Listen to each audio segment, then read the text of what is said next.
Hello my dear future doctors, welcome to MBBS cheat sheet. I hope जो videos इस channel पे डल रही हैं वो आप सबके लिए हेल्पफुल होती होंगी।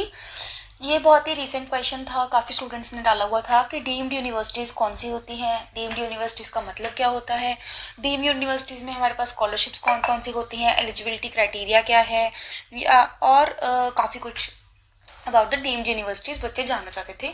तो इस वीडियो में आपको फुल डिटेल दी जाएगी कि डीम्ड यूनिवर्सिटी हमारे पास होती क्या है, एमबीबीएस में एडमिशन लेने के लिए डीम्ड यूनिवर्सिटीज़ हमारे पास कौन कौन सी अवेलेबल हैं, एलिजिबिलिटी क्राइटेरिया क्या है, फीस स्ट्रक्चर क्या है एंड स्कॉलरशिप्स हम नेक्स्ट वीडियो में डिस्कस करेंगे, राइट। सो हम क्या डिस्कस करने वाले हैं, MBBS in deemed universities in India. ठीक है, उसके बारे में हम फुल डिटेल में हम जानेंगे कि क्या है डीम्ड यूनिवर्सिटीज़। सो सबसे पहले हमारे पास क्वेश्चन है कि व्हाट इज़ डीम्ड यूनिवर्सिटी। हमारे पास डीम्ड यूनिवर्सिटी होता क्या है। A deemed to be university is an institution recognised by the University Grants Commission under section 3 of the UGC act 1956. These institutions enjoy autonomy in setting courses, admission policies and fees, though they are not mandated by the Ministry of Education and UGC, right? अब deemed universities कौन सी universities होती हैं, ये वो universities होती हैं जिनको हमारे पास रिकॉग्निशन मिलती है यूनिवर्सिटी ग्रांट्स कमीशन यूजीसी से। हमारे पास जो सेंट्रल गवर्नमेंट होती है वो हमारे पास डीम्ड यूनिवर्सिटीज़ को हमारे पास रिकॉग्नाइज करती है और उन्हें सर्टिफिकेट प्रोवाइड कर सकती है कि ये यूनिवर्सिटी हमारे पास डीम्ड है। ये हमारे पास एट सेंट्रल लेवल भी हो सकता है और स्टेट लेवल भी हो सकता है, दो लेवल्स पे होती है, सेंट्रल लेवल और स्टेट लेवल।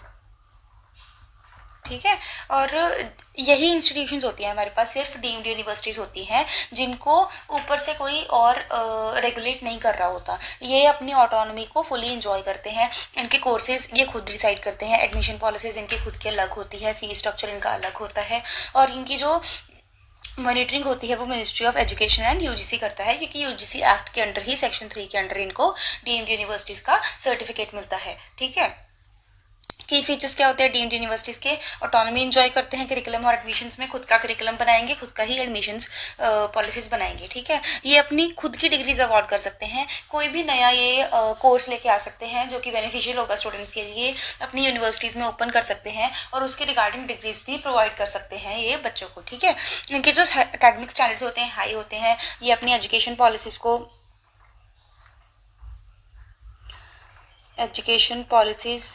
स्ट्रॉन्ग होती हैं, सिलेबस फॉलो करते हैं कम्प्लीटली, मतलब इनके अलग ही रूल्स होते हैं, अपने रूल्स होते हैं और उन रूल्स को ये प्रॉपरली फॉलो भी करते हैं। लाइक जो हमारी गवर्नमेंट यूनिवर्सिटीज़ होती हैं, इवन जो प्राइवेट यूनिवर्सिटीज़ होती हैं, गवर्नमेंट में तो हमारे पास वैसे ही हमें पता है कि गवर्नमेंट का हाल ही बेहाल है, और जो प्राइवेट यूनिवर्सिटीज़ होती हैं उसमें हमारे पास मैनेजमेंट अच्छी नहीं होती, कई बार बेनिफिशियल ही नहीं होता बच्चों के लिए, ऊपर से उसकी फीस भी ज़्यादा होती है। डीम्ड यूनिवर्सिटीज़ का अपना पॉलिसी फॉर्मुलेशन होता है, इनकी भी फीस प्राइवेट के जैसी ही होती है, बट इनके जो रूल्स होते हैं, इनकी जो रेगुलेशंस होती हैं, पॉलिसीज होती हैं, वो बहुत स्ट्रांग होती हैं और ये लोग उस चीज़ को फॉलो भी करते हैं कम्प्लीटली, राइट। इनमें से जो डीम्ड यूनिवर्सिटीज़ होती हैं, most of the deemed universities private होती हैं, ओनली कुछ ही होती हैं जो पब्लिक होती हैं। ठीक है, अब हमारे पास आ गया जो मेन क्वेश्चन था हमारे पास, नीट एस्पिरेंट्स का। नीट एस्पिरेंट्स जो मेडिकल फील्ड में बच्चे हैं कि हम एमबीबीएस कैसे परस्यू कर सकते हैं डीम्ड यूनिवर्सिटीज़ में। ठीक है, अब जो डीम्ड यूनिवर्सिटीज़ हैं वो एमबीबीएस ऑफर कर रही हैं। ठीक है, bachelor of medicine and bachelor of surgery, ये डिग्री वो डीम्ड यूनिवर्सिटीज़ प्रोवाइड कर रही हैं और जो ये अप्रूव की जाती है by National Medical Commission NMC, जो ये एनएमसी ही हमारे पास रेगुलेट करता है हमारे पास गवर्नमेंट और प्राइवेट कॉलेजेस में भी, हमारे पास मेडिकल कॉलेजेस में भी डिग्री को, तो इसमें भी एनएमसी ही रेगुलेट कर रहा होता है। ठीक है, अभी करंटली एमसीआई कर रहा है, उसके पहले एनएमसी करता था और इसके बाद रूल्स चेंज भी हो सकते हैं कि आगे एनएमसी करेगा या नहीं करेगा। ठीक है, अब जो ये यूनिवर्सिटीज़ होती हैं इनके पास वेल इक्विप्ड हॉस्पिटल्स भी होते हैं और रिसर्च फैसिलिटीज़ भी होती हैं। इनके जो रिसर्च सेंटर्स होते हैं, research centres, hospitals, wards, practical labs, सारे ही हमारे पास फुली फर्निश होते हैं, फुली इक्विप्ड होते हैं, सारे इनके पास इंस्ट्रूमेंट्स अवेलेबल होते हैं और बच्चों को बहुत ही अच्छी नॉलेज प्रोवाइड करते हैं। टीचर्स भी बहुत हाई स्टैंडर्ड के टीचर्स होते हैं हमारे पास और प्रॉपरली हमारे बच्चों को प्रॉपर नॉलेज प्रोवाइड की जाती है, उन्हें प्रॉपर गाइडेंस मिलती है, सब कुछ उनको अच्छे से मिलता है डीम्ड यूनिवर्सिटीज़ में। ठीक है। अब हमारे पास कौन कौन सी डीम्ड यूनिवर्सिटीज़ है जो एमबीबीएस हमारे पास ऑफर कर रही हैं। सबसे पहले है हमारे पास कस्तूरबा मेडिकल कॉलेज हमारे पास मणिपाल और मैंगलोर में, Shri Ramachandra institute of higher education and research Chennai में, अमृता विश्व विद्यापीठन कोची में, हमारे पास JSS academy of higher education and research Mysore में, सविता मेडिकल कॉलेज चेन्नई में, SRM medical college hospital and research centre Chennai में, भारतीय विद्यापीठ डीम्ड यूनिवर्सिटीज पुणे में, डीवाई पाटिल यूनिवर्सिटीज नवी मुंबई, पुणे और Kolhapur. Most of the universities जो हैं वो साउथ में आ जाती हैं या मिड ऑफ द इंडिया में आ जाती हैं। नॉर्थ में हमारे पास डीम्ड यूनिवर्सिटीज बहुत ही कम है, ठीक है। और इनमें से भी मोस्ट ऑफ द जो यूनिवर्सिटीज हैं वो प्राइवेट हैं, कुछ ही हैं जो पब्लिक हैं, ठीक है। अब हमारे पास एमबीबीएस का एडमिशन प्रोसेस क्या है, जो हमारे पास मेन हमारा मोटिव है जानने के लिए कि अगर हमने नीट क्रैक भी कर लिया तो हमें एडमिशन कैसे मिलेगी एमबीबीएस में, ठीक है। सबसे पहले एलिजिबिलिटी क्या है, आपको मेडिकल स्टूडेंट होना पड़ेगा, मेडिकल स्टूडेंट ही होना पड़ेगा। आपके पास पीसीबी ही होनी चाहिए। +2 में हमारे पास फिजिक्स केमिस्ट्री और बायोलॉजी और इंग्लिश ही होना चाहिए एज योर मेन सब्जेक्ट्स, ठीक है। उसके बाद हमारे पास मिनिमम 50% आपके आने चाहिए ड्यूरिंग एग्जाम्स। बोर्ड एग्जाम्स में आपके 50% आने चाहिए जनरल कैटेगरी के लिए। SC ST और OBC के लिए हमारे पास 40% है, ठीक है। नीट यूजी मस्ट है, हमारे पास क्रैक करना ही पड़ेगा आपको नीट यूजी, क्वालिफाइंग मार्क्स आपको लेने ही पड़ेंगे नीट यूजी में, ठीक है। उसके बाद एप्लीकेशन प्रोसेस क्या है आपके पास, इसकी जो काउंसलिंग होती है वो सेंट्रल काउंसलिंग होती है, मतलब AIQ कोटा में होती है, ऑल इंडिया कोटा में होती है। ये MCC के अंडर होती है, मेडिकल काउंसलिंग कमेटी हमारे पास करती है काउंसलिंग अंडर DGHS, ठीक है। इसकी जो रजिस्ट्रेशन होती है वो mcc.nic.in पे आप कर सकते हो। सीट अलॉटमेंट हमारे पास होती है based on the NEET rank, वही जो हमारे पास काउंसलिंग स्टेप्स हमारे पास फॉलो होते हैं गवर्नमेंट कॉलेजेस और प्राइवेट कॉलेजेस के लिए। नीट क्रैक करोगे, उसके बाद आपके मार्क्स के बेसिस पे आपका रैंक आ जाएगा, उस रैंक के बेसिस पे आप काउंसलिंग भरोगे, आप काउंसलिंग के बेसिस पे आप कॉलेजेस भर सकते हो, like first preference, second preference, third preference. उसके बाद कॉलेजेस हमारे पास कट ऑफ निकालेंगे, उस कट ऑफ के बेसिस पे आपको कॉलेज अलॉट होएगा कि आपके मार्क्स कौन सी कॉलेज में पढ़ रहे हैं, ठीक है। तो आपके नीट की रैंक के बेसिस पे आपको सीट अलॉट हो जाएगी। डीम्ड यूनिवर्सिटीज जो आती हैं वो ऑल इंडिया कोटा के अंडर आती हैं, मैंने आपको ये बता ही दिया MCC काउंसलिंग में, ठीक है। अब आ गया फी स्ट्रक्चर। ये भी बहुत ही बड़ा टॉपिक है क्योंकि जो डीम्ड यूनिवर्सिटीज़ होती हैं, मोस्टली डीम्ड यूनिवर्सिटीज़ हमारे पास प्राइवेट होती हैं, तो फी स्ट्रक्चर इनका जो होता है उसके टिपिकल मीन्स अप्रॉक्स रेंज में आपको बता रही हूँ कि इतने से इतना पड़ता है, ठीक है। अब जो डीम्ड यूनिवर्सिटीज़ होती है इनकी जो फीस होती है वो हायर होती है क्योंकि ये प्राइवेट होती हैं, तो गवर्नमेंट कॉलेजेस से फीस जो होगी हायर होगी, ठीक है। हम आपको कॉलेज की अप्रॉक्स एनुअल फी बताएंगे, ठीक है। अब हमारे पास जो कस्तूरबा मेडिकल कॉलेज हमारे पास कस्तूरबा मेडिकल कॉलेज मणिपाल की है वो है 14 to 18 lakhs, ठीक है।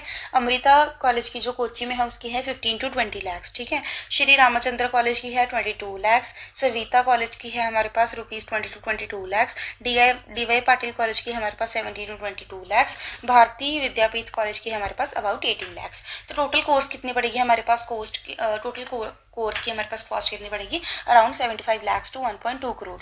ये जो मैंने आपको फीस बताई है ये मैंने पर ईयर बताई है, पर ईयर पर प्रॉफ MBBS, ठीक है। तो कस्तूरबा मेडिकल कॉलेज मणिपाल में आपको 1 साल की फीस पड़ेगी 14 to 18 lakhs, अमृता कोची में पड़ेगी आपको 15 to 20 lakhs, Shri Ramchandra college में पड़ेगी आपको 22 lakhs, सविता कॉलेज में पड़ेगी आपको 20 to 22 lakhs, DY Patil college में पड़ेगी आपको 17 to 22 lakhs और भारतीय विद्यापीठ कॉलेज में पड़ेगी आपको 18 lakhs, अराउंड 18 lakhs, ठीक है। तो टोटल कोर्स कितने का हो जाएगा हमारे 5 साल का, 75 लाख से 1.2 करोड़ तक ये वेरी कर सकता है, ठीक है।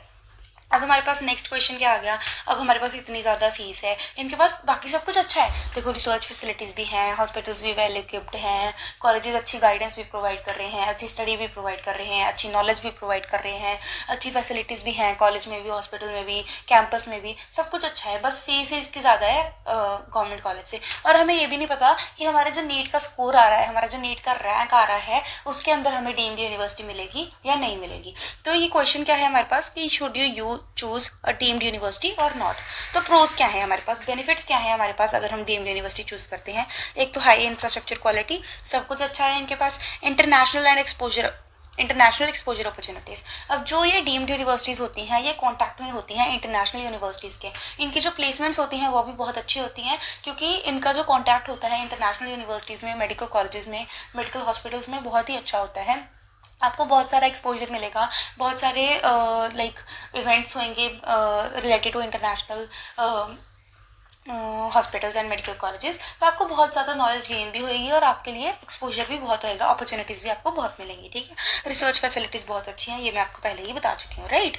उसके बाद हमारे पास कॉन्स क्या है, नेगेटिव फीचर्स क्या है हमारे पास कि हमें डीम्ड यूनिवर्सिटीज़ नहीं लेनी चाहिए। सबसे पहले तो हाई फीस, सबसे पहले हमारे पास इसकी फ़ीस जो होती है बहुत ही हाई होती है। यूजुअली जो हमारी मिडिल क्लास पेरेंट्स होते हैं, मिडिल क्लास फैमिली होती है, वो हमारे पास जो हाई फीस है वो अफोर्ड ही नहीं कर पाती, इसीलिए हमारे पास हम डीम्ड यूनिवर्सिटीज़ कम लेते हैं बच्चे, ठीक है। इसीलिए बच्चों को होता है कि हमारे अच्छे मार्क्स आए, हमारे पास 650+ आए, हमारे पास नीट यूजी में हमारा स्कोर, ताकि हमें गवर्नमेंट कॉलेज ही अलॉट हो जाए। मोस्ट ऑफ द बच्चे तो एम्स के लिए तैयारी करते हैं, बट आई फील कि आपको एम्स एक ऑप्शन रखना चाहिए, but you should secure your seat. आपको पक्का होना चाहिए कि मेरी गवर्नमेंट सीट तो सिक्योर है, मेरे को इतना तो आता है कि मेरी गवर्नमेंट सीट आ जाएगी, मेरे 650+ आएंगे तो मेरी गवर्नमेंट सीट पक्की है, ठीक है। उसके बाद आप तैयारी करो कि मेरे इससे भी नंबर बढ़ने चाहिए कि मेरा एम्स हो जाए। कुछ बच्चे क्या होते हैं, उनके 550+ आ रहे होते हैं, 500 आ रहे होते हैं, उनको होता है मैंने तो फिर भी एम्स ही लेना है, मॉक टेस्ट दे रहे हैं 500 to 550 आ रहे हैं, बट फिर भी उनको होता है कि मेरे को एम्स ही लेना है। आई विल से कि आप रखो ऑप्शन कि मेरे को एम्स लेना है, मेरे को मेरे पेरेंट्स को प्राउड कराना है, बट आप पहले अपनी गवर्नमेंट सीट तो पक्की करो। आप 600-650 तक तो मार्क्स लेके जाओ ताकि आपकी गवर्नमेंट सीट पक्की हो जाए, उसके बाद आप एम्स के बारे में सोचो, ठीक है। उसके बाद हमारे पास जो स्कॉलरशिप स्कोप होता है वो हमारे पास बहुत ही कम होता है डीम्ड यूनिवर्सिटीज़ में। डीम्ड यूनिवर्सिटी जो होती है हमारे पास तीन तरह की स्कॉलरशिप प्रोवाइड करती हैं। एक तो गवर्नमेंट बेस्ड होती हैं, एक हमारे पास इंडिविजुअल यूनिवर्सिटी बेस्ड होती हैं, और एक प्राइवेट बेस्ड होती हैं। इसके बारे में हम अपने नेक्स्ट वीडियो में डिटेल में डिस्कस करेंगे कि कौन कौन सी स्कॉलरशिप्स होती हैं, कौन कौन सी स्कॉलरशिप्स के लिए आपको क्या क्या भरना पड़ेगा, कि कब भरना पड़ेगा, और इसमें आपको बेनिफिट्स क्या मिलेंगे, ठीक है, और कौन सी यूनिवर्सिटी कौन सी स्कॉलरशिप प्रोवाइड कर रही है, ठीक है।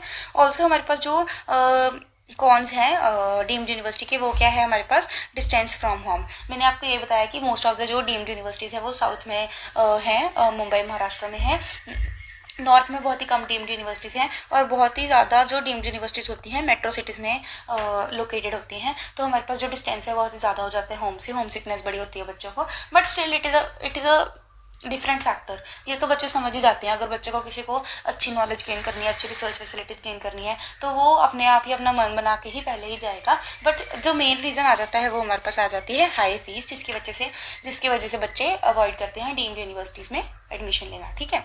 तो नेक्स्ट वीडियो में हम डिस्कस करेंगे कि स्कॉलरशिप्स इन डीम्ड यूनिवर्सिटीज़ कौन सी हैं एमबीबीएस स्टूडेंट्स के लिए, और उनके बेनिफिट्स क्या हैं, उनके लिए एलिजिबिलिटी क्राइटेरिया क्या है, आपको कब भरनी पड़ती हैं, कहाँ भरनी पड़ती है, सब हम अगली वीडियो में डिस्कस करेंगे, ठीक है।